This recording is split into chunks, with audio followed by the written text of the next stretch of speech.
मेरी बुआ 23 साल की है।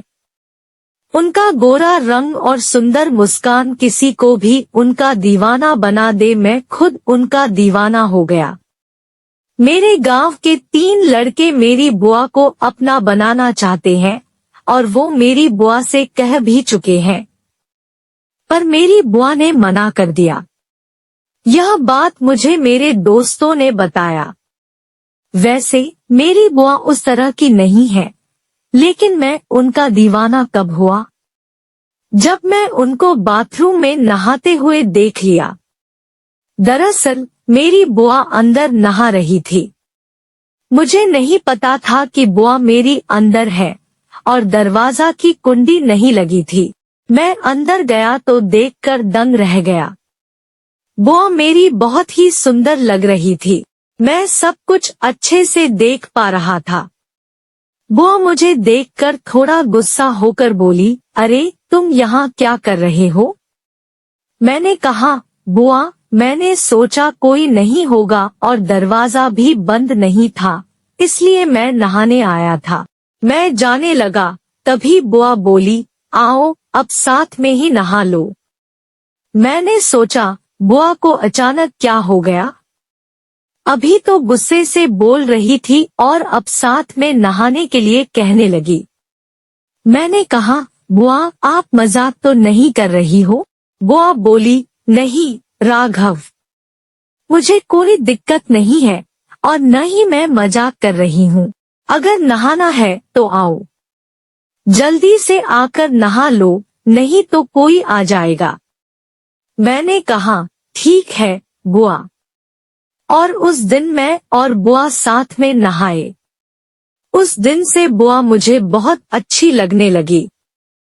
हालांकि उस दिन कुछ भी ऐसा नहीं हुआ जिससे मैं अपनी बात और आगे आधा सकूं। मैं उस दिन कोई भी काम नहीं किया। मेरे मन में बस बुआ का ही ख्याल आ रहा था। मैं फोन में कुछ कहानियां सुनने लगा और सुनते सुनते ही सो गया। उसके बाद मुझे बुआ ने जगाया और बोली, उठो राघव, सोते ही रहोगे क्या? मैंने समय देखा तो उस समय शाम के 4 बज रहे थे। मैं उठा और अपने हाथ पैर धुले, लेकिन घर में बुआ के अलावा और कोई भी नहीं दिख रहा था।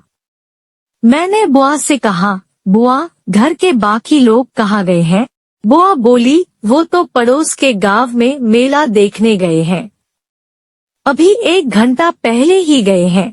मैंने कहा, बुआ आप क्यों नहीं गई? उन्होंने कहा, मन नहीं हो रहा था। मैंने कहा, क्या हुआ? वो बोली, बस तुम सो रहे थे और मुझे अकेले जाना बिल्कुल भी अच्छा नहीं लग रहा था, इसलिए मैं नहीं गई। मैं थोड़ा थोड़ा समझ रहा था। जब से मैं और बुआ साथ में नहाए हैं, तब से बुआ भी काफी बदल गई है।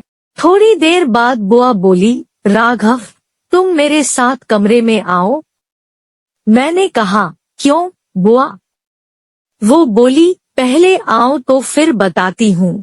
मैं एक तरफ से बहुत खुश हो रहा था और सोच रहा था कि आज घर में मेरे और बुआ के अलावा कोई भी नहीं है।